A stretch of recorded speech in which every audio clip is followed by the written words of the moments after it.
إن الحمد لله نحمده ونستعينه ونستغفره ونعوذ بالله من شرور أنفسنا ومن سيئات أعمالنا من يهده الله فلا مضل له ومن يضلل فلا هادي له وأشهد أن لا إله إلا الله وحده لا شريك له وأشهد أن محمدا عبده ورسوله يا أيها الذين آمنوا اتقوا الله حق تقاته ولا تموتن إلا وأنتم مسلمون يا أيها الناس اتقوا ربكم الذي خلقكم من نفس واحدة وخلق منها زوجها وبث منهما رجالا كثيرا ونساء واتقوا الله الذي تساءلون به والأرحام إن الله كان عليكم رقيبا يا أيها الذين آمنوا اتقوا الله وقولوا قولا سديدا يصلح لكم أعمالكم ويغفر لكم ذنوبكم ومن يطع الله ورسوله فقد فاز فوزا عظيما أما بعد إن خير الكلام كلام الله وخير الهدي هدي محمد صلى الله عليه وسلم وإن شر الأمور محدثاتها وكل محدثة بدعة وكل بدعة ضلالة وكل ضلالة في النار أما بعد. On commence donc, on continue le dars de Kitab al-Kaba'ir écrit par le Cheikh Mohammed ibn Abdul Wahhab rahimahullah avec les explications de Cheikh Salih al-Fawzan hafizahullah.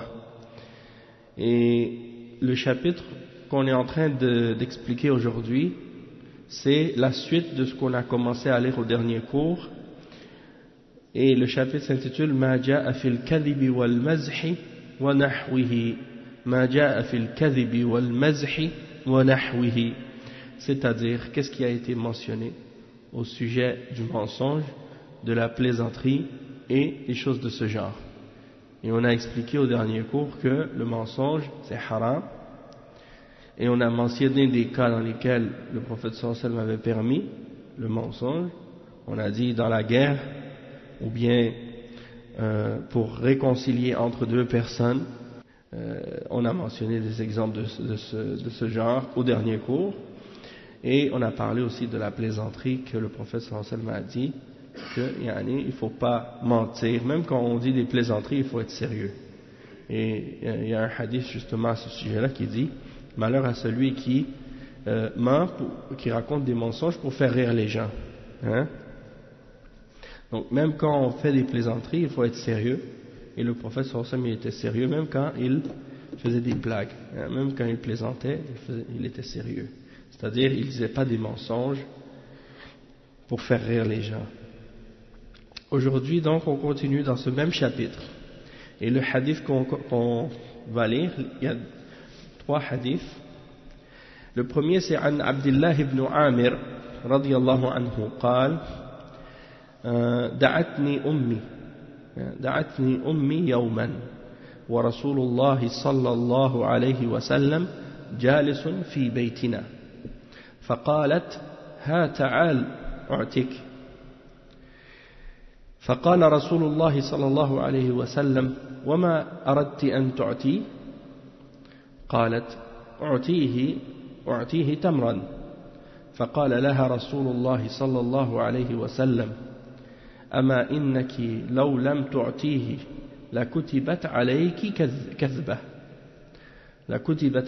كذبة رواه أحمد وأبو داود ولأحمد عن أبي هريرة مرفوعا من قال لصبي هاك تعال أعطيك ثم لم يعطه فهي كذبة وله عن أسماء بنت يزيد رضي الله عنها قلت يا رسول الله إن قالت إحدانا لشيء تشتهيه لا أشتهيه أيعد ذلك كذبا فقال نعم إن الكذب يكتب كذبا حتى تكتب الكذيبة كذيبة وهذا حديث ضعيف هذا الحديث الأخير هذا حديث ضعيف.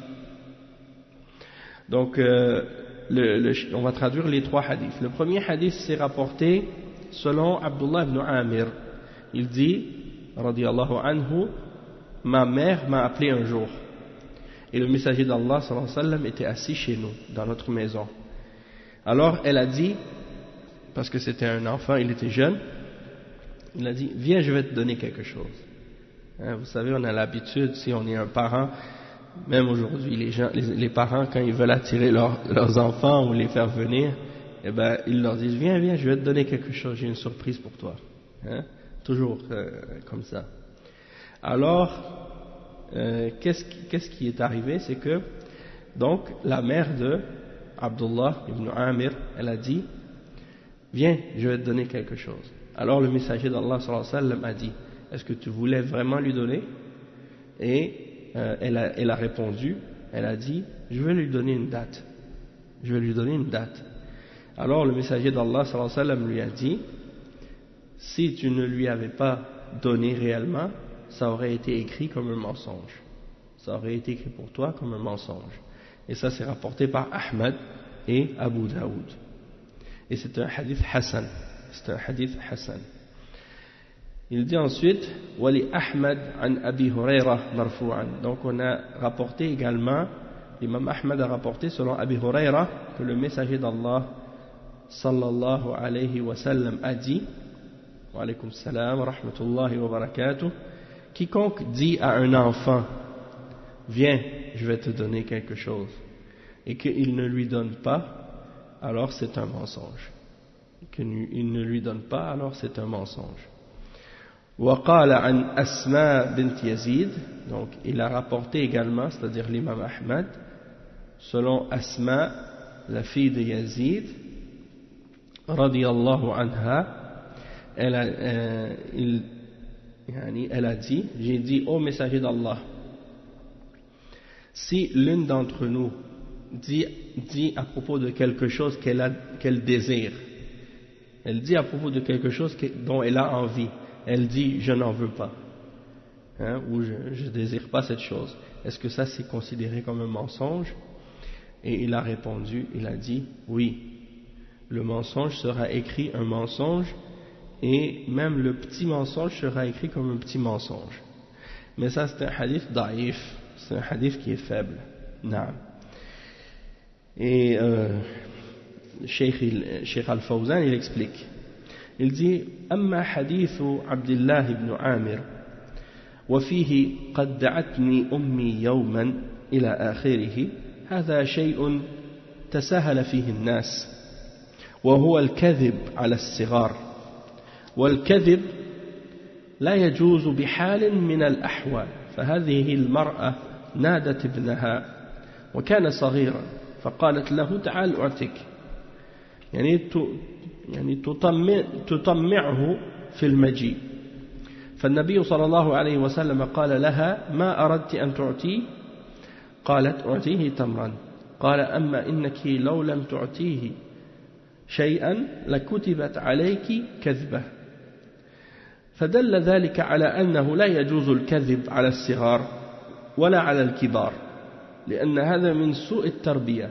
لأن التعليم إنما يكون بالقدوة وإن رآك الصغير تكذب فإنك تكون قد ربيته على الكذب في حقيقة الأمر وإن لم تلقنه ذلك تلقينا فيستسيغ الكذب ويربى عليه وهذا يشمل جميع المربين سواء كانوا آباء أم معلمين فعلى المربي أن يتجنب الكذب على الأطفال. Donc le cheikh il explique que c'est un hadith qui est rapporté sur Abdullah ibn Amir et dedans il y a l'exemple de la mère de Abdullah qui dit ma mère m'a appelé. Et ça c'est un sujet dans lequel beaucoup de gens prennent ces choses-là à la légère. Le fait de mentir aux petits-enfants, aux enfants, ils pensent que ça c'est pas grave. Mais le cheikh il dit, mais le mensonge c'est pas permis, dans aucun cas. Et c'est-à-dire que lorsque cette femme elle a appelé l'enfant, et c'était un petit enfant, donc elle lui a dit viens, je vais te donner quelque chose pour l'inciter à venir. Et le prophète sallallahu alayhi wa sallam a dit, est-ce que tu vas lui donner quelque chose? Elle a dit, je vais lui donner une date. Si le prophète sallallahu alayhi wa sallam a dit, s'il lui avait rien donné, eh bien ça aurait été un mensonge. Ça aurait été écrit pour elle comme étant un mensonge. Et donc ça c'est la preuve qu'il n'est pas permis de mentir aux enfants ni aux grands. Parce que c'est une mauvaise éducation. Quand tu mens aux enfants, tu leur donnes un mauvais exemple, et donc ils vont avoir dans ce cas-là un mauvais exemple, une mauvaise éducation, parce que ils vont penser que c'est correct de mentir. Tu leur donnes un mauvais exemple. Et donc quand ils voient une personne plus vieille, un adulte ou leurs parents qui est en train de mentir, donc c'est comme si tu l'as éduqué à mentir en réalité. Tu lui as enseigné ça, tu lui as inculqué cette chose-là. Et donc la personne, elle va développer ça comme comportement. Et donc elle va penser que de mentir c'est acceptable. Et elle va être éduquée sur le mensonge. Et ça comprend toutes les différentes formes. Wa alaykoum salam wa rahmatullah. Le cheikh dit ça comprend toutes les formes d'éducateurs, pas seulement les parents. Même les gens qui ont un poste ou un rôle d'éducateur, comme par exemple les gens qui donnent des cours, ou bien les professeurs, les enseignants, les gens qui sont responsables des enfants. Donc ils doivent donner l'exemple et s'écarter du mensonge et de ne pas mentir aux enfants. Il dit وفي حديث أسماء ما يؤكد على عظيم تحريم الكذب حتى إنه صلى الله عليه وسلم عد قول القائل لطعام يشتهيه لا أشتهيه كذبا بل يكتب كذابا في ديوان الحفظة رغم تهوين الناس لهذا الأمر فلا ينبغي أن يهون شأن الكذب وإن دق أو كما يقول البعض كذبة بيضاء فالكذب ليس فيه أبيض بل كله أسود. Donc le cheikh il dit le hadith d'Asma, bon, on a mentionné ce hadith, on a dit qu'il était faible. Mais sa signification, c'est un sens qui est en accord avec les autres hadiths à ce sujet, que le mensonge est interdit. Et donc, même la personne qui dit, par exemple, si on lui offre de la nourriture, dit non, j'en veux pas, alors qu'elle en veut vraiment, il y a une forme de mensonge là-dedans. Peut-être que c'est de la gêne aussi, ça dépend.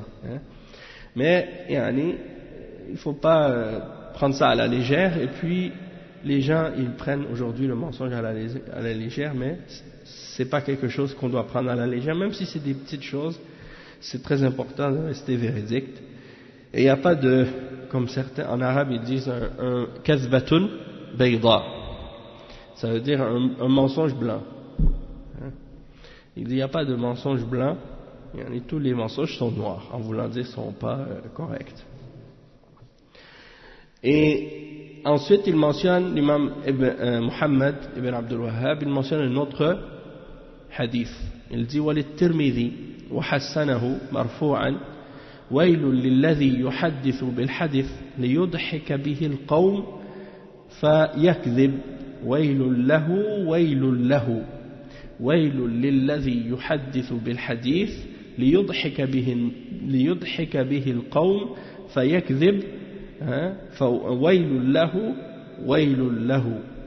C'est le hadith dont que j'ai mentionné tout à l'heure. Il est rapporté selon Ahmad ou par Ahmad et Abu Daoud, et selon Bahz ibn Hakim ibn Muawiyah ibn Haydah an abihi an jaddihi.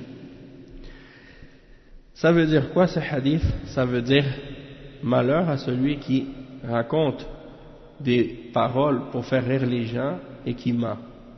C'est-à-dire il ment pour faire rire les gens. Malheur à lui, malheur à lui.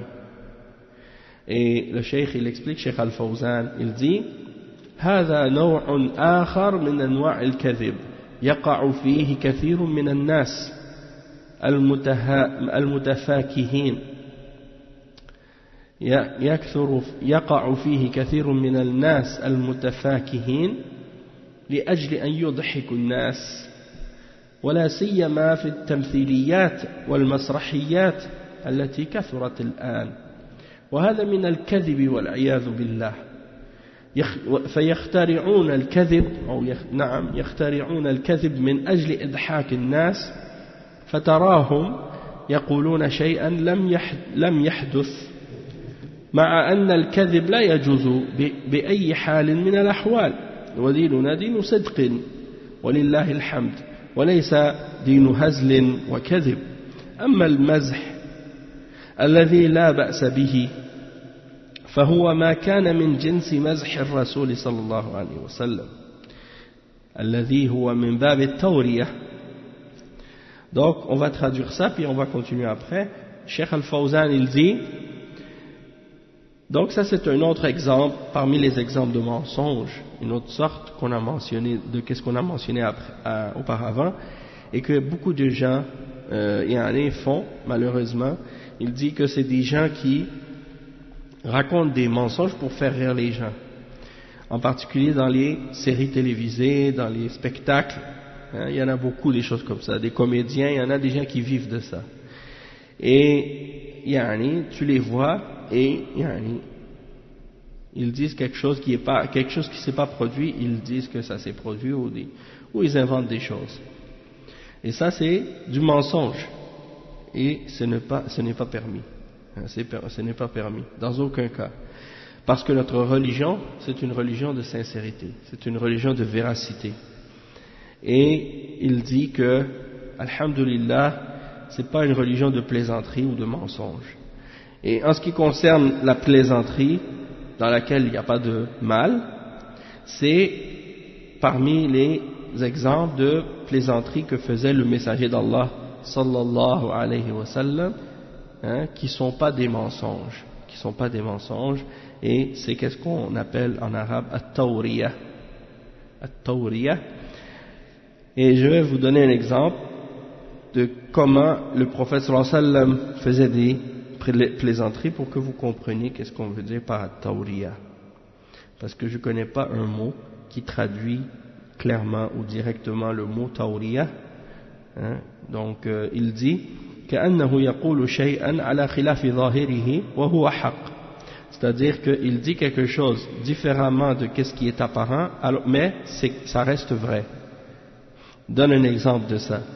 كما ورد في بعض الأحاديث أنه صلى الله عليه وسلم جاءته امرأة كبيرة في السن فقالت له صلى الله عليه وسلم يا رسول الله ادعو الله أن يجعلني من أهل الجنة فقال رسول الله صلى الله عليه وسلم إن أهل الجنة لا تدخلها عجوز فأصابها الهم والحزن فقال لها أما سمعت الله عز وجل يقول إنا أنشأناهن إنشاء فجعلناهن أبكارا عربا أترابا فالمسلمة الكبيرة تعاد يوم القيامة شابة وتدخل الجنة شابة فالرسول صلى الله عليه وسلم مزح معها ولم يقل إلا حقا ولم يقل كذبا. Donc le cheikh il donne un exemple, il dit il y a une femme qui était un peu vieille, un peu âgée, elle est venue voir le prophète sallallahu alayhi wa sallam et elle a dit au messager d'Allah sallallahu alayhi wa sallam, ô messager d'Allah, invoque Allah pour qu'il fasse que je sois parmi les habitants du paradis. Alors le messager d'Allah sallallahu alayhi wa sallam lui a dit, le paradis, c'est-à-dire une personne âgée, quelqu'un qui est vieux ou vieille, une dame qui est vieille, elle ne va pas rentrer au paradis. Alors elle a été comme triste à cause de ça, elle a été touchée par de la tristesse et elle a dit, mais pourtant c'est écrit dans le Coran, j'ai entendu la parole d'Allah qui disait inna ansha'nahunna insha'a faja'alnahunna abkara, à propos des femmes du paradis, et qu'elles sont vierges, qu'elles sont des vierges. Alors ça c'est le prophète sallallahu alayhi wa sallam qui lui a dit ça, il lui a mentionné les versets dans le Coran qui mentionnent que il y aura dans le paradis des jeunes femmes qui sont vierges, et c'était pour dire que c'était en fait une façon de plaisanter avec elle, qu'elle lui a dit non, il n'y a pas de femmes vieilles dans le paradis, donc les vieilles vont pas rentrer au paradis. Pourquoi? Pour lui dire en fait que quand elle va rentrer au paradis, elle redeviendra jeune, quand elle va rentrer au paradis, elle va redevenir jeune. Donc c'est une chose qu'il lui a dit qui était vraie, hein, mais c'était pour plaisanter. Et il n'a pas menti, sallallahu alayhi wa sallam. Il n'a pas dit de mensonge. Il donne un autre exemple aussi. Il dit مرة جاء رجل يطلب منه أن يحمله على بعير فقال له النبي صلى الله عليه وسلم إن حاملوك على ولد ناقة ففهم الرجل أنه يريد أن يحمله على بعير صغير فقال ماذا أصنع بولد الناقة قال صلى الله عليه وسلم وهل تلد الإبل إلا النوق فهذا مزح ولكنه حق وليس من الكذب المذموم هل فهمت؟ نعم. Donc le cheikh il dit également il y a une autre fois où un homme est venu voir le prophète sallallahu alayhi wa sallam et il lui a demandé de le porter avec lui sur le dos du chameau avec lui. Et le prophète sallallahu alayhi wa sallam a dit je vais te porter sur le dos de l'enfant de la chamelle, le petit de la chamelle. Alors l'homme a dit, il a compris que le prophète sallallahu alayhi wa sallam voulait le porter sur un bébé chameau, un petit chameau. Alors il a dit mais qu'est-ce que je vais faire avec un bébé chameau? Et le prophète sallallahu alayhi wa sallam a dit et est-ce que la chamelle enfante autre chose que un chameau? فهذا مزح ولكنه حق وليس من الكذب المذموم.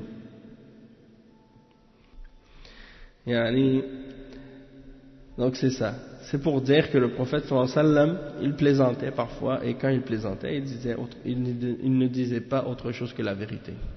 نعم.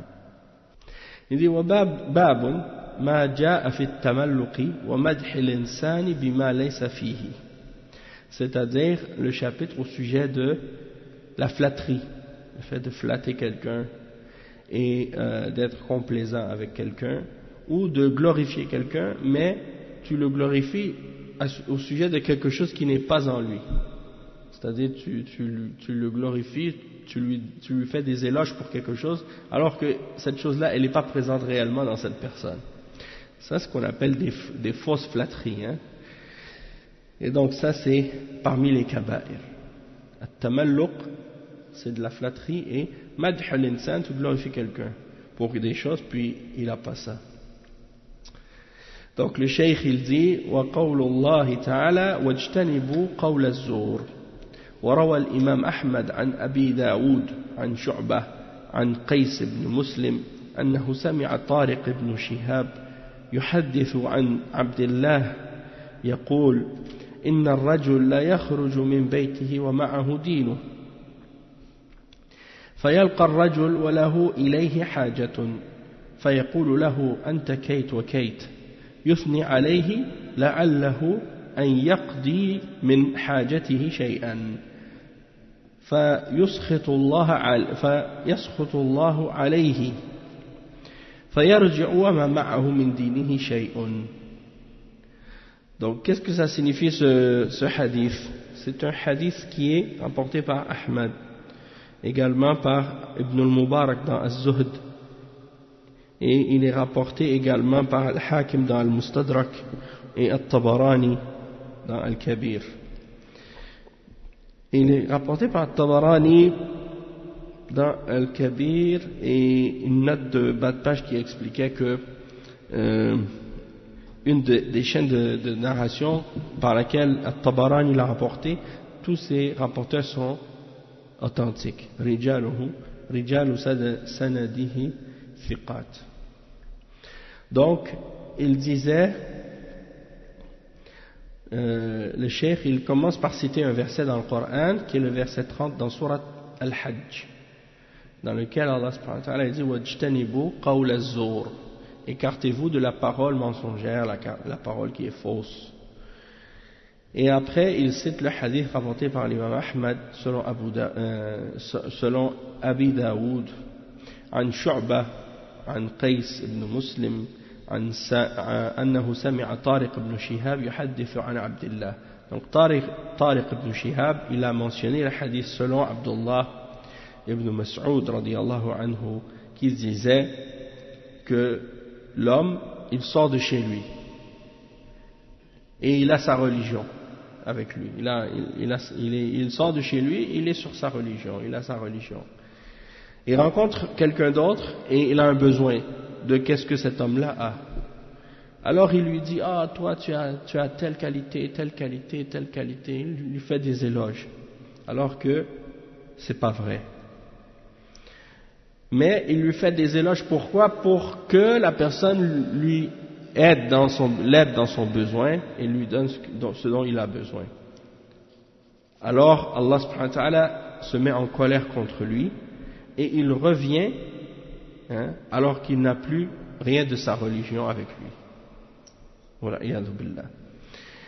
Et le Cheikh Al-Fawzan il explique, il dit التملق من أشد أنواع الكذب والعياذ بالله وهو مدح الإنسان بما ليس فيه ومدحه في وجهه وهذا لا يجوز لأنك تمدحه في وجهه وتضمه في قلبك وهو من أقبح أنواع الكذب فالأحسن أن تسكت ولا تكذب وهذا من ناحية. Donc le cheikh il dit at-tamalluq, les gens de flatterie, c'est une des pires formes de mensonge. Wal-iyadhu billah.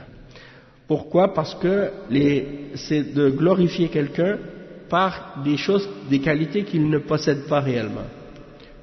Et tu le glorifies en plus dans son visage, c'est-à-dire devant lui. Et ça, c'est pas permis. Il dit pourquoi? Parce que tu le glorifies devant son visage, mais dans ton cœur tu le considères comme étant le contraire de ce que tu dis. Et dans ton cœur tu le blâmes. Donc ça c'est une des plus laides parmi les formes de mensonge, et le mieux c'est de te taire et de ne pas mentir. Et ça c'est d'un point de vue. Mais il dit وَمِن نَاحِيَةٍ أُخْرَى أَنَّ مَدْحَ الْإِنسَانِ فِي وَجْهِهِ قَدْ يُخْجِلُهُ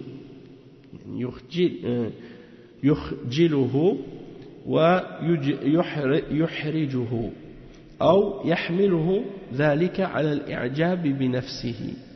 Donc le cheikh dit d'un autre point de vue aussi, qu'est-ce qui est mauvais là-dedans, c'est que quand tu glorifies la personne dans son visage, eh bien tu peux l'embarrasser, la gêner et l'amener également à être fière d'elle-même et éblouie d'elle-même.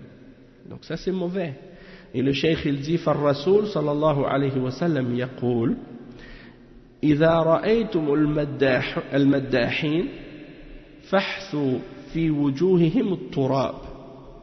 Le prophète صلى الله عليه وسلم il disait, lorsque vous voyez les gens qui glorifient les autres devant leur visage, alors lancez-leur de la poussière ou de la terre sur leur visage. Lancez-leur de la poussière. Et le cheikh il dit ولما مدح رجلا آخر عند النبي صلى الله عليه وسلم قال ويحك قطعت عنق صاحبك قطعت عنق صاحبك ومن هنا لا يجوز التملق. Donc le cheikh il dit, et lorsqu'un homme a glorifié un autre homme auprès du prophète sallallahu alayhi wa sallam, le prophète sallallahu alayhi wa sallam a dit malheur à toi, tu viens de couper le cou de ton compagnon, tu viens de couper le cou de ton compagnon. Donc le premier, celui qui dit de lancer de la poussière ou de la terre dans son visage, ça c'est rapporté par l'imam Muslim selon Al-Miqdad ibn al-Aswad. Et le second, celui dans lequel le prophète sallallahu alayhi wa sallam a dit malheur à toi, tu as coupé le cou de ton compagnon, c'est rapporté par Al-Bukhari et Muslim selon Abi Bakra. Et le cheikh il dit وَمِنْ هُنَا لَا يَجُوزُ التَّمَلُّقُ. C'est pas permis d'être ce genre de personne qui est flatteur, qui est complaisant, qui glorifie les gens devant leur visage. Il dit فَالْأَوْلَى بِالْمَرْءِ أَنْ يَقُولَ الْحَقَّ أَوْ يَسْكُتْ. Donc c'est mieux pour quelqu'un de dire la vérité ou de se taire. وكذلك لا يجوز للمسلم أن يمدح أخاه في وجهه بما فيه من الخصال الطيبة. Donc ça c'est lorsque tu dis des choses, tu le glorifies pour qu'est-ce qu'il ne possède pas. Ça c'est pas permis. Mais si tu le glorifies devant son visage, même pour des qualités qu'il possède réellement et qui sont bonnes, dans ce cas-là aussi c'est blâmable, c'est pas permis. Le cheikh il dit والصفات الحميدة ومكارم الأخلاق لئلا يعني يخجله أو يدخله العجب على نفسه فيتكبر. أما مدح أهل الكرم والجود بما فيهم من الخصال الطيبة فلا بأس به، لأن هذا من الاعتراف بفضلهم من غير تملق. فقد كان الشعراء يمدحون النبي صلى الله عليه وسلم بشعرهم وقصائدهم، وقد أقرهم صلى الله عليه وسلم على ذلك، وكانوا يمدحون ذوي الكرم والشجاعة ولم يحصل من ذلك إنكار عليهم، لأن هذا من الحث على فعل الخير والتمسك بالخصال الطيبة ونشر المكارم. Donc le cheikh il dit que c'est pas permis pour le musulman donc de glorifier un autre musulman devant lui, même si c'est des qualités qu'il possède qui sont bonnes, des caractéristiques qui sont louables, comme par exemple le bon comportement ou des choses comme ça, pour pas gêner la personne ou l'embarrasser, ou bien pour pas que la personne commence à devenir trop fière d'elle-même, puis elle commence à devenir orgueilleuse. Elle va dire ah mashallah, je suis vraiment une bonne personne, je suis bien mashallah, hein? Et ça commence à lui monter à la tête. Après elle devient la tête enflée, comme ça, hein? A'udhu billah. Donc ça c'est dangereux, hein? Qu'Allah nous préserve. Et le cheikh il dit لأن هذا من الاعتراف بفضل. En ce qui concerne, il dit le fait de glorifier les gens qui sont généreux et qui sont courageux, quand ils font quelque chose de généreux ou de courageux, il dit si tu les glorifies parce que c'est des gens qui sont généreux, parce que c'est des gens qui sont courageux, eh bien il dit ça, il n'y a pas de problème. Il dit ça, c'est pas mauvais. Il dit ça rentre dans le fait de reconnaître leur mérite. Mais il ne faut pas que ce soit par des flatteries, il ne faut pas que ce soit par des mensonges ou de l'exagération. Et il dit il y avait des poètes à l'époque qui glorifiaient le prophète sallallahu alayhi wa sallam dans leur poésie, et le prophète sallallahu alayhi wa sallam les a laissés faire. De même que certains glorifiaient des gens à cause de leur générosité ou à cause de leur courage, et le prophète sallallahu alayhi wa sallam ne les a pas condamnés d'avoir fait ça, parce que c'est des choses qui incitent les gens à faire encore plus de bien et à rester fermes et accrochés aux bonnes caractéristiques et à propager justement les bons comportements et la noblesse. Après le cheikh il dit وَأَمَّا قَوْلُ اللَّهِ تَعَالَى وَاجْتَنِبُوا قَوْلَ الزُّورِ جاء قبله قوله جل وعلا فاجتنبوا الرجس من الأوثان والرجس النجس والأوثان كل ما عبد من دون الله وهي نجاسة معنوية وليست نجاسة حسية لأنها مصنوعة من الحجارة والخشب ومادتها طاهرة وإنما نجاستها معنوية. وقوله من الأوثان من تبيينية ليست تبعيضية كلها رجس. Donc le cheikh il dit ensuite on a vu que dans le chapitre le cheikh il a commencé par citer le verset wajtanibu qawl az-zur, écartez-vous des paroles mensongères, hein, et des paroles de fausseté. Et le verset c'est le verset 30 dans Surat al-Hajj. Le verset ça c'est pas le verset au complet. il y a quelque chose qui vient avant dans le verset, et c'est fajtanibu ar-rijsa min al-awthan, c'est-à-dire écartez-vous de l'impureté des idoles, écartez-vous des impuretés, ou de l'impureté des idoles. Et ar-rijs dans le verset c'est an-najas, c'est-à-dire l'impureté, et les al-awthan c'est tout ce qui est adoré en dehors d'Allah. Et donc on dit que les idoles, elles sont impures, mais c'est une impureté qui est abstraite, c'est pas une impureté concrète. Pourquoi? Parce que elle est fabriquée avec du bois ou avec des pierres. Et le bois et les pierres, c'est pas impur, c'est pas une matière qui est impure en elle-même. Sauf que, elle est impure de façon abstraite parce que c'est des choses que les gens adorent en dehors d'Allah, et donc ça c'est des choses qui sont reliées au shirk, et donc c'est impur. Et la même chose quand Allah il dit dans le Coran, innamal mushrikuna najasun, les mushrikoun, les idolâtres ne sont qu'impuretés. Ça ne veut pas dire que le mushrik en lui-même il est impur, que si tu le touches t'as de l'impureté sur toi, non. Mais ça veut dire que ils sont impurs parce qu'ils ont du shirk.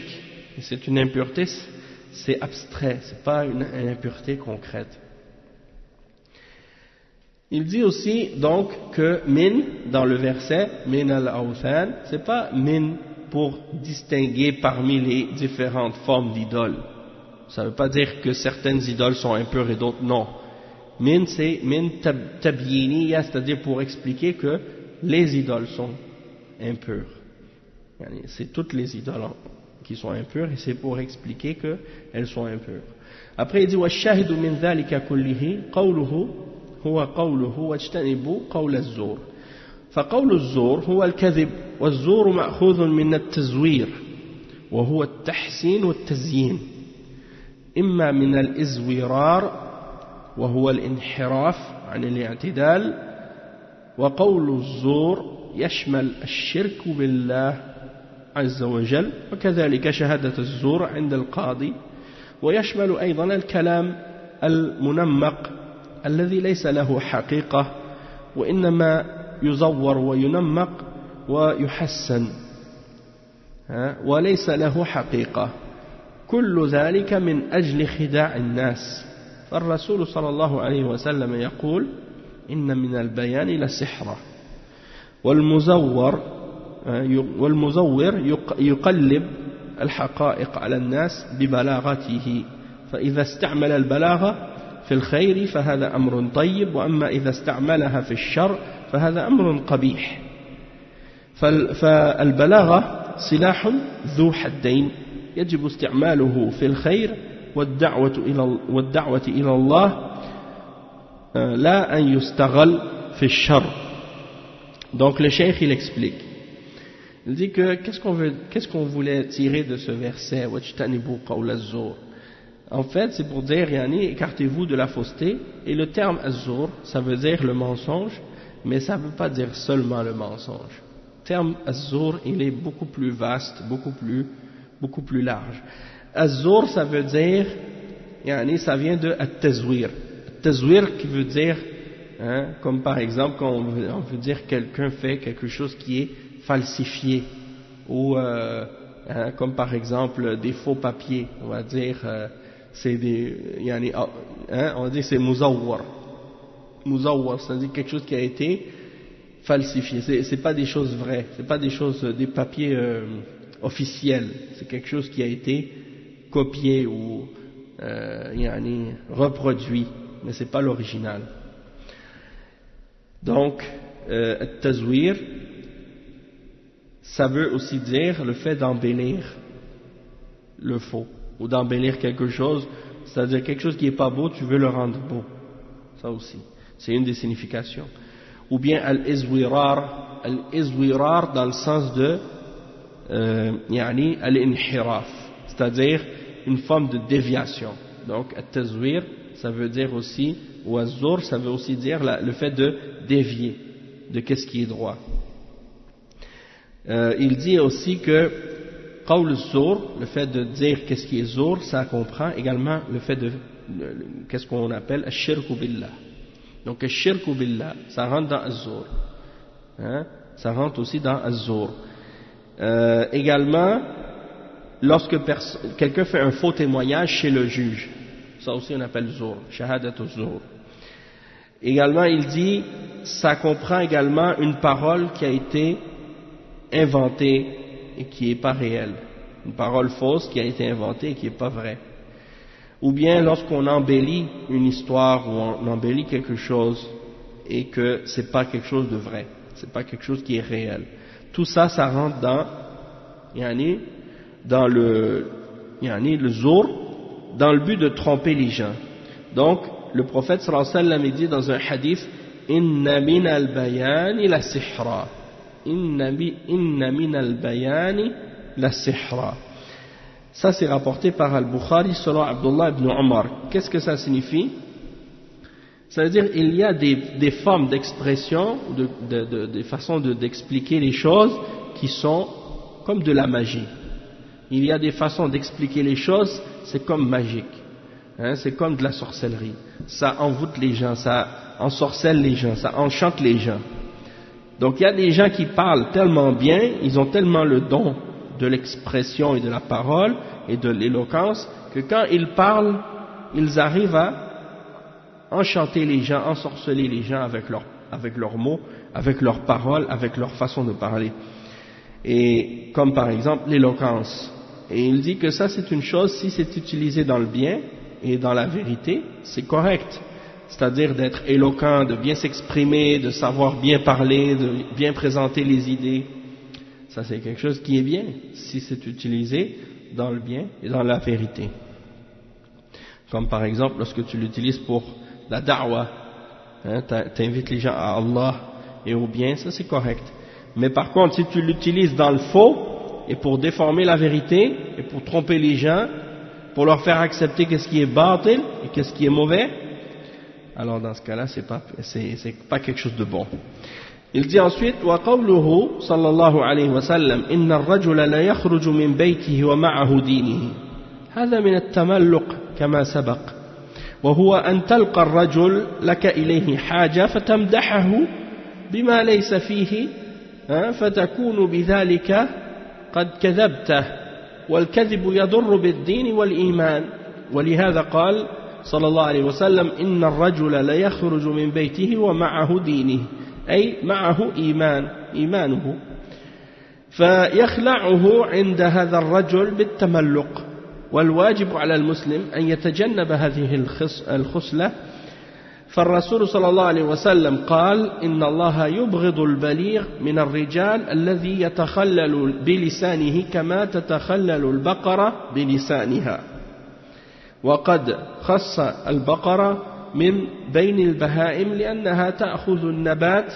وتحتشه بلسانها كما وكذلك البليغ المتشدق يدير لسانه وفمه حال التكلم كما تفعل البقرة بلسانها.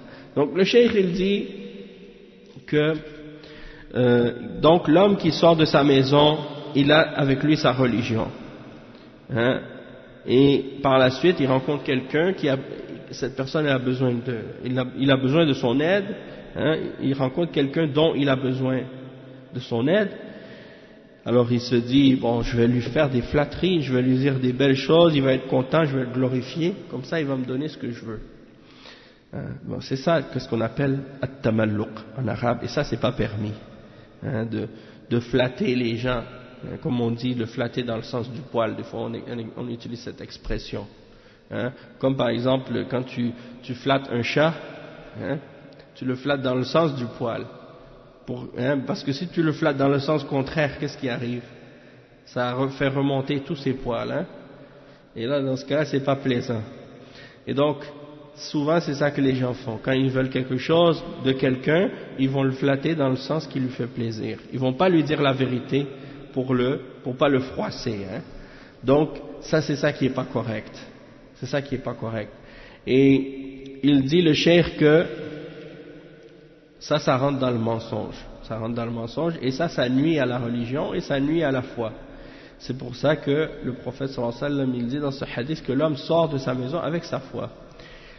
Et quand il rencontre cet homme et il lui fait ce genre de flatterie, eh bien, sa foi, elle est diminuée à cause de ça. Elle est diminuée à cause de ça.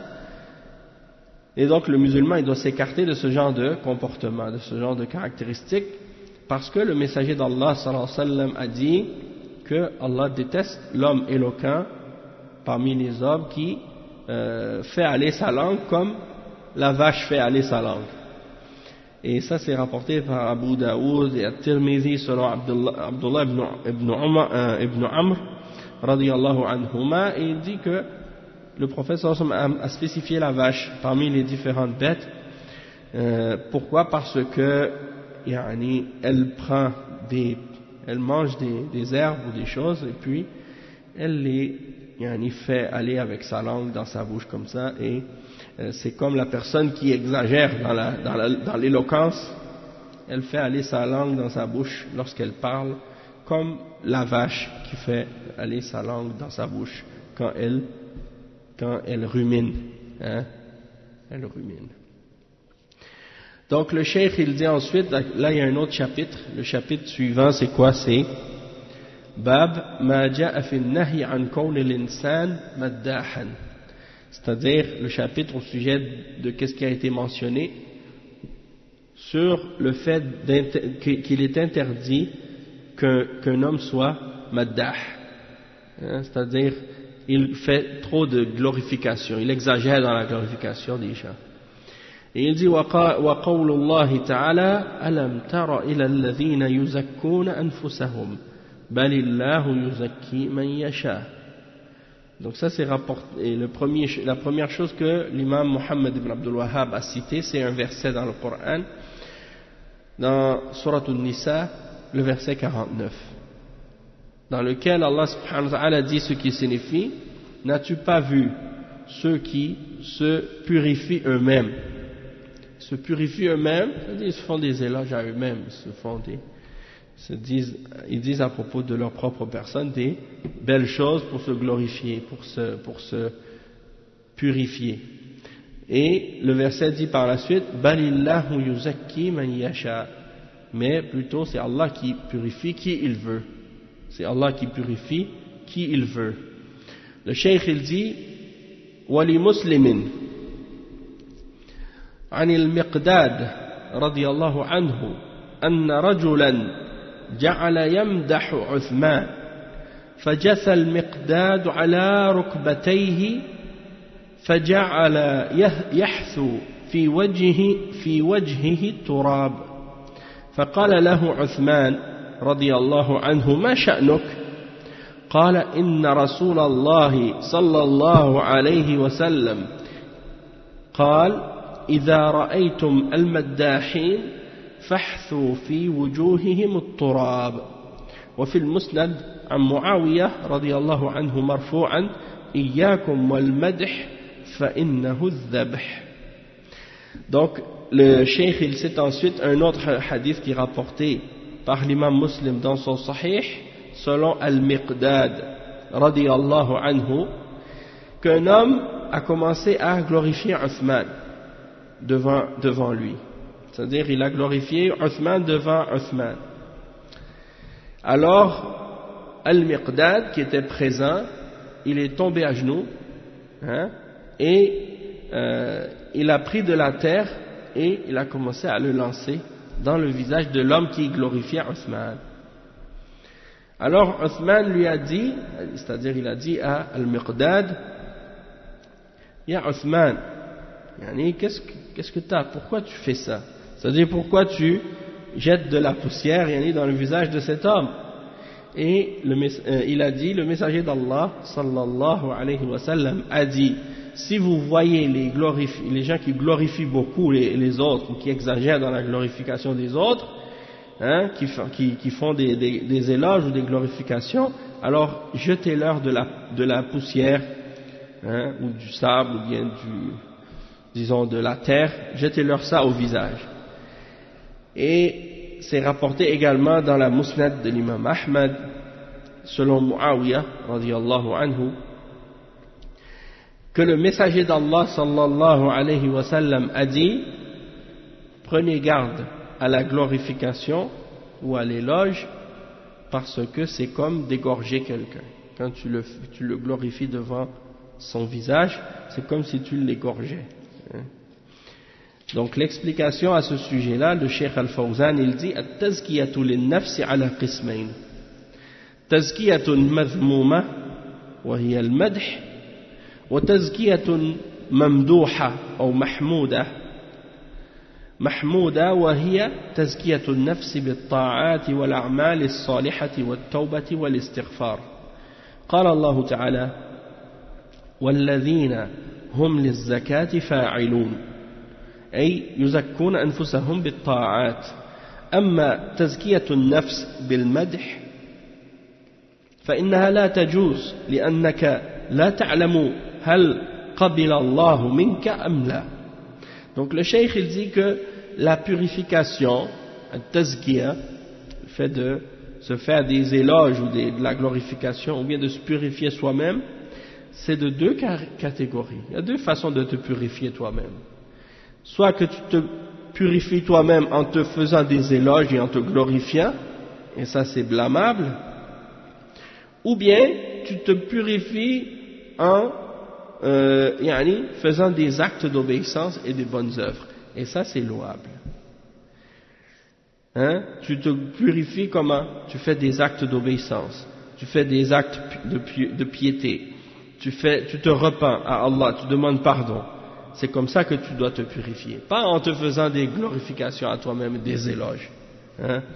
Tu dis: moi je prie la nuit, moi je fais ça, moi je fais plein d'adorations, je suis hafiz Coran, je suis ci, je suis ça. Donc ça c'est pas correct.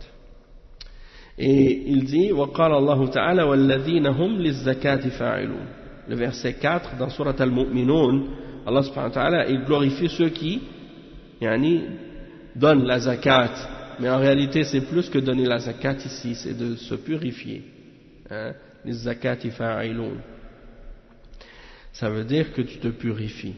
Et de te purifier, c'est comment? C'est-à-dire en faisant des actes d'obéissance. Yuzakkuna anfusahum bit-ta'at. Il y a aussi la tazkiya, comme on appelle la recommandation.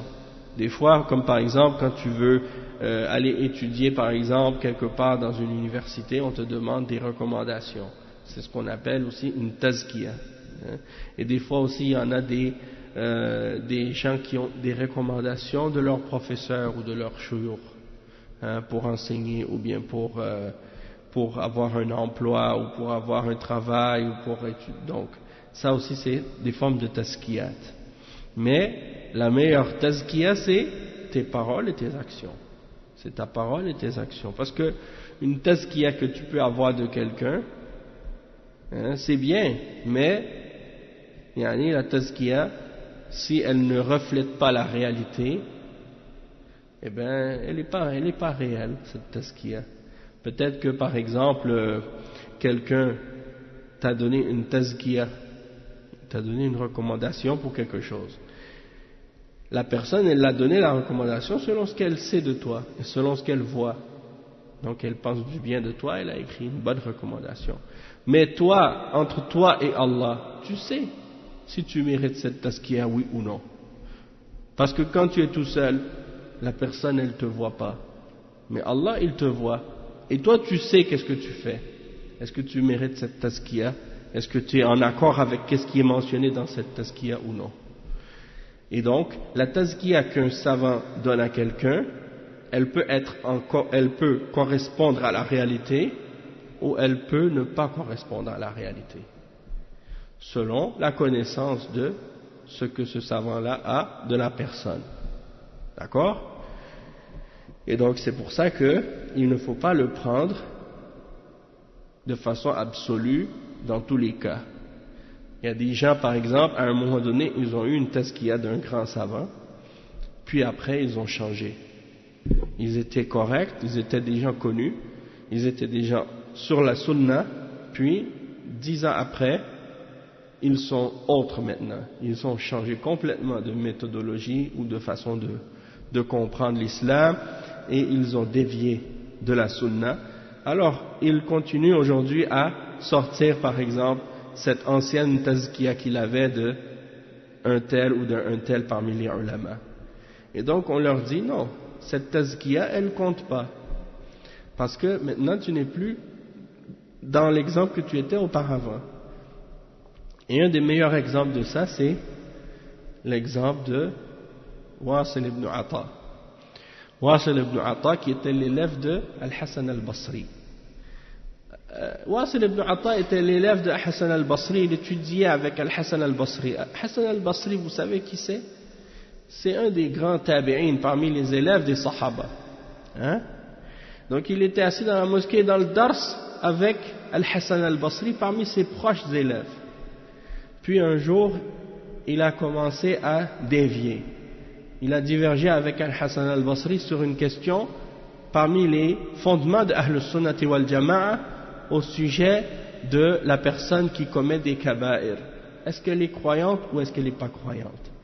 Et Wasil ibn Ata, il a été en contradiction avec la position de Ahl al-Sunnati wal Jama'a qui dit que celui qui fait des grands péchés, il est toujours mu'min. Mais sa foi, elle est faible. Il est toujours musulman, sa foi est faible. Hein? Il est un fasiq, mais il ne sort pas de l'iman. D'accord? Il est mu'min, on dit mu'min naqisul iman, ou muslim naqisul iman. Donc, lui, il a dit non, moi je ne suis pas d'accord avec ça. Je ne suis pas d'accord avec cette position. Alors que c'est une position qui est supportée par le Coran, et par la Sunna, et par l'Ijma' des Sahaba. Alors lui, il a dit non. Pour moi, celui qui fait un grand péché parmi les croyants, il n'est ni mu'min, ni kafir. C'est-à-dire, il est dans un état entre les deux. Il n'est ni croyant, ni mécréant. Et après, il a dit, mais s'il meurt comme ça, il rentre en enfer, il va rester pour l'éternité. Donc il a eu la position finale dans l'au-delà, comme s'il a pensé comme les Khawarij, que si tu fais des grands péchés, tu deviens... les Khawarij, ils disent, tu deviens kafir, si tu fais des grands péchés. Tu sors de l'islam complètement, puis dans l'au-delà, tu vas être dans l'enfer pour l'éternité. Alors eux, ils ont divergé, les Mu'tazila, ils ont divergé de cette position des Khawarij pour le verdict de la dunya, mais dans le verdict de l'au-delà, ils sont d'accord avec les Khawarij. Donc Wasil ibn Ata, c'est qui? Par la suite, il est devenu qui? Il est devenu le fondateur des Mu'tazila. C'est lui qui a été le premier instigateur de la secte qu'on appelle les Mu'tazila, ceux qui nient le qadar et qui nient les attributs d'Allah subhanahu wa ta'ala. Puis il s'est rallié par la suite à d'autres personnes qui ont dévié aussi dans des questions de croyance comme Amr ibn Ubayd et d'autres. Donc ça c'est pour dire quoi? C'est pour dire que quelqu'un peut être correct sur la sunna, étudiant des grands ulama, puis il dévie et il sort de la sunna par la suite. Ça c'est des choses possibles. Et c'est des choses qui sont arrivées à l'époque et qui arrivent encore aujourd'hui. Mais il y en a des gens malheureusement, eux ils restent accrochés à une personne fanatiquement. Et ils refusent d'accepter, lorsque quelqu'un s'est égaré et qu'il a dévié, ils refusent d'accepter que la personne a changé d'état. Et qu'ils doivent cesser maintenant de se référer à cette personne, puisqu'elle n'est plus correcte comme elle l'était auparavant. Donc cette tazkiya qu'il avait auparavant, elle n'a plus de valeur. Et ça rentre dans le sens de qu'est-ce qu'on a expliqué par rapport aux tazkiyat. Et c'est pour ça les ulama à notre époque, ils ont dit, qu'est-ce qui est la meilleure tazkiya pour quelqu'un? C'est ses paroles et ses actions. C'est ça qui est la meilleure forme de tazkiya. Après, le cheikh il explique, il dit, si tu te glorifies avec des éloges et des glorifications, il dit ça c'est pas permis. Parce que tu sais même pas les actions que tu fais, est-ce que Allah les a acceptées ou non. Quand tu fais la salat, quand tu fais le jeûne, quand tu lis le Coran, quand tu fais des choses, des adorations, tu sais même pas est-ce que Allah il accepte ça ou non. Est-ce que tu as été sincère ou non? Est-ce que tu les as fait comme Allah veut que tu le fasses ou non? Donc comment tu peux être fier de quelque chose, tu sais même pas si Allah va l'accepter? Et te faire des éloges pour ça alors que tu sais même pas si Allah va les accepter. Déjà le fait même de faire des éloges pour ces choses-là, de te glorifier toi-même pour ça, c'est une des choses qui risque justement de faire en sorte qu'elles ne soient pas acceptées. Et il dit يحمل على التكبر والعجب فلا تمدح نفسك وإنما زك نفسك بالطاعات والأخلاق. Donc il dit que ce genre de façon de te glorifier toi-même, c'est ce qui t'amène à te sentir fier et à être ébloui par ta propre personne, et donc ça t'amène à l'orgueil et l'arrogance.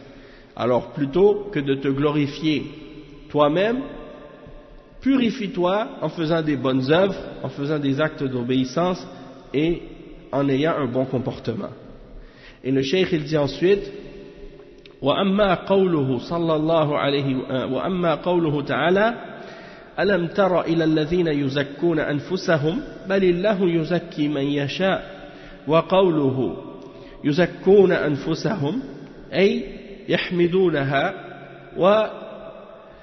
ويبرئونها من الذنوب وهؤلاء ذمهم الله عز وجل ثم قال تعالى بل الله يزكي من يشاء فالله تعالى يعلم الأتقياء الطيبين ولو لم يمدحوا أنفسهم أما إذا مدحوا أنفسهم وزكوها يريدون بذلك الرفعة فهذا لا يجوز لأن هذا بيد الله سبحانه فالله يزكي من يشاء بل إن يوفقه بأن يوفقه للأعمال الصالحة. Le cheikh il dit le verset 49 dans Surat An-Nisa dans lequel Allah subhanahu wa ta'ala dit n'as-tu pas vu ceux qui se purifient eux-mêmes, mais plutôt c'est Allah qui purifie qui il veut. Il dit que quand il dit ils se purifient eux-mêmes, c'est-à-dire ils se glorifient eux-mêmes et ils s'innocentent des péchés. Ils disent je suis bien, je suis comme ci, je suis comme ça, et il dit moi j'ai pas de péché, je fais pas ça, je fais pas ça. Il dit ceux-là sont ceux que Allah a blâmés. Et Allah subhanahu wa ta'ala il dit ensuite plutôt c'est Allah qui purifie qui il veut. C'est-à-dire que Allah subhanahu wa ta'ala il connaît ceux qui sont pieux, il connaît ceux qui sont bons, même s'ils ne se sont pas glorifiés eux-mêmes. Donc si lorsque plutôt tu te glorifies toi-même parce que tu veux être élevé, tu veux t'élever toi-même, il dit ça c'est pas permis. Il dit donc tout ça c'est entre les mains d'Allah, le fait d'élever quelqu'un, le fait de glorifier ta personne, tout ça c'est pas permis. Et en réalité celui qui est élevé, celui qui est purifié, c'est celui que Allah a purifié. Et la manière comment Allah purifie quelqu'un, c'est en lui donnant le succès de faire les bonnes œuvres. Et le cheikh il dit ensuite وأما حديث مسلم عن المقداد وفيه قال النبي صلى الله عليه وسلم فاحثوا في وجوههم التراب. ذكرنا فيما مضى أن المدح في الوجه فيه محاذير، فهو إما أن يدخل في قلب الممدوح العجب فيتكبر، أو أنه قد يخجل الممدوح، أو لا يكون المديح في مكانه فيكون كذبا. وفي هذا الحديث أمر النبي صلى الله عليه وسلم أن يحثي في وجوه المداحين التراب، والمقصود بذلك أو أن يحثى في وجوه المداحين التراب، والمقصود بذلك الذين صناعتهم الثناء على الناس. ومعنى فحثوا في وجوههم التراب أي ازدروهم لكي يرتدعوا عن المدح، لأنه سبب في الغرور والتكبر، أو إن المقصود أن يخيب المادح لا يعطي ما قصد يعني ولا يعطي ما قصد ولا يعطي أو لا يعطى يعني ما قصد أو معناه أعطوه قليلا يعني وخص التراب لقلة قيمته وخسته فكأنه أخذ أجرة مدحه ترابا وهذا الحديث فيه التحذير من المدح في الوجه. Donc le cheikh il dit en ce qui concerne le hadith de l'imam Muslim selon Al-Miqdad il dit il y a dans ce hadith que le prophète sallallahu alayhi wa sallam a dit lancez-leur de la poussière ou de la terre dans le visage et on a mentionné ça on a dit plutôt que le fait de glorifier quelqu'un devant lui que ça c'est pas permis. Il y a des choses mauvaises dedans et interdites. Parmi les exemples de ce qui est pas bien dans le fait de glorifier quelqu'un devant son visage, c'est que ça risque de faire rentrer dans son cœur la fierté et le fait d'être ébloui par elle-même et de s'enfler d'orgueil à cause de ça. Ou bien, peut-être que la personne va être gênée ou embarrassée. Ou bien,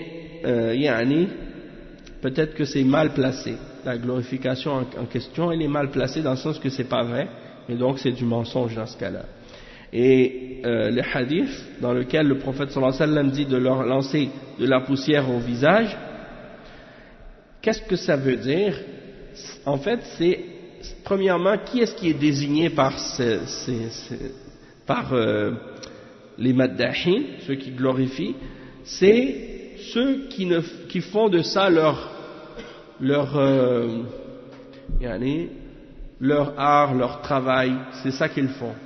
Leur vie, c'est basé pour gagner leur vie, ils glorifient les gens. Et quand ils les glorifient, les gens leur donnent de l'argent, en général.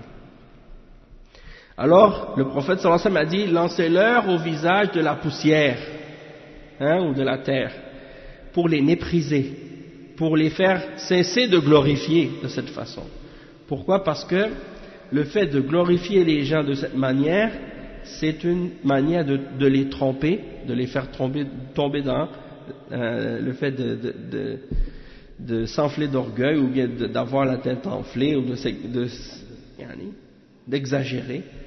Et en même temps, c'est pour faire en sorte que ces personnes qui glorifient tout le temps les autres, eh bien, ils cessent d'espérer qu'on leur donne de l'argent ou qu'on leur donne quelque chose. Donc, c'est-à-dire qu'on ne leur donnera pas ce qu'ils veulent, ou ce qu'ils veulent, c'est-à-dire de l'argent. Ou bien on va leur donner quelque chose, mais quelque chose qui est peu, ou qui a peu de valeur, comme de la poussière, ou de la terre. Et pourquoi? Parce que ces personnes-là ont peu de valeur, ils sont méprisables. Et donc, on leur donne comme salaire de la poussière. Je sais qu'au Sénégal, il y a ceux qui ont ce travail-là, ce qu'on appelle les griots, quand il y a des mariages ou des choses, là, ils viennent avec leurs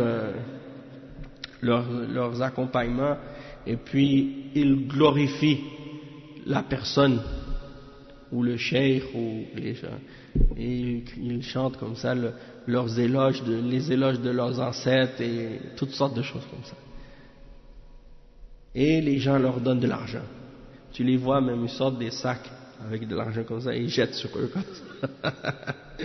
Allah al-Musta'an. Plus qu'il fait des éloges, plus qu'il donne de l'argent, plus. Et ça c'est dangereux, ces choses-là, parce que souvent même ils glorifient par des choses qui sont même pas vraies. La plupart des choses c'est des mensonges, des choses inventées. Et si c'est à propos des shuyukh soufis, encore là, c'est même des fois ça rentre même dans le shirk, même qu'ils vont leur donner des attributs ou des caractéristiques ou des qualités qui dépassent la limite de la charia et qui, même parfois, il y a du shirk dedans. Et ça, tu le vois dans les poèmes que font les soufis lorsqu'ils décrivent leur shuyukh, et même lorsqu'ils décrivent même parfois le prophète sallallahu alayhi wa sallam. Donc il y a du rouleau là-dedans, il y a de l'extrémisme, il y a de l'exagération là-dedans. Et ça c'est interdit. Et donc, tout ça c'est interdit, de glorifier quelqu'un devant son visage et en sa présence, et des choses de ce genre. Tout ça c'est mal, c'est mauvais. Et le cheikh il dit, وفي حديث معاوية رضي الله عنه قال النبي صلى الله عليه وسلم عن المدح فإنه الذبح وذلك لما يؤثر في دين المادح من والممدوح وسماه ذبحا لأنه يميت القلب فيخرج من دينه ولأنه فيه كذلك ذبحا للممدوح فإنه يغره بأحواله ويغريه بالعجب وسمى هذا المدح بالذبح لأنه يعني يفتر عن العمل ويورث العجب نسأل الله العافية. Donc le cheikh il dit, et dans le hadith de Muawiyah radiyallahu anhu, il dit que le prophète sallallahu alayhi wa sallam a dit à propos de la glorification que c'est al-dhabh. C'est comme si tu avais égorgé la personne quand tu l'as glorifié devant son visage. Al-dhabh, c'est le fait d'égorger. Et donc il dit pourquoi? Parce que quand tu glorifies quelqu'un devant son visage de cette façon, ça a un effet sur sa religion. Du fait que la personne, quand tu la glorifies de cette façon, c'est comme si tu l'avais égorgé et son cœur devient mort par la suite. Pourquoi? Parce que la personne devient morte. Pourquoi elle devient morte? Pourquoi elle sort de sa religion petit à petit? Pourquoi? Parce que tu l'as glorifié. Tu l'as glorifié et donc la personne, après qu'est-ce qui arrive? Elle devient éblouie d'elle-même. Elle est trompée. Et elle va même commencer à peut-être diminuer de faire des bonnes œuvres ou cesser même de faire des bonnes œuvres parce qu'elle va se dire bon ça y est, je suis déjà arrivé, j'ai atteint un degré dans la piété, dans le bien, donc maintenant la personne elle va commencer à cesser de faire ces bonnes œuvres là et ça va lui monter à la tête à cause de ça. Donc Allah al-Musta'an, elle va penser qu'elle est la personne la meilleure au monde et qu'elle a tout fait qu'est-ce qui est bien puis qu'elle n'a plus besoin de faire d'efforts maintenant par la suite. Nasallallahu al-afiyah. Donc ça c'est quelque chose qui est très mauvais, c'est pas bon.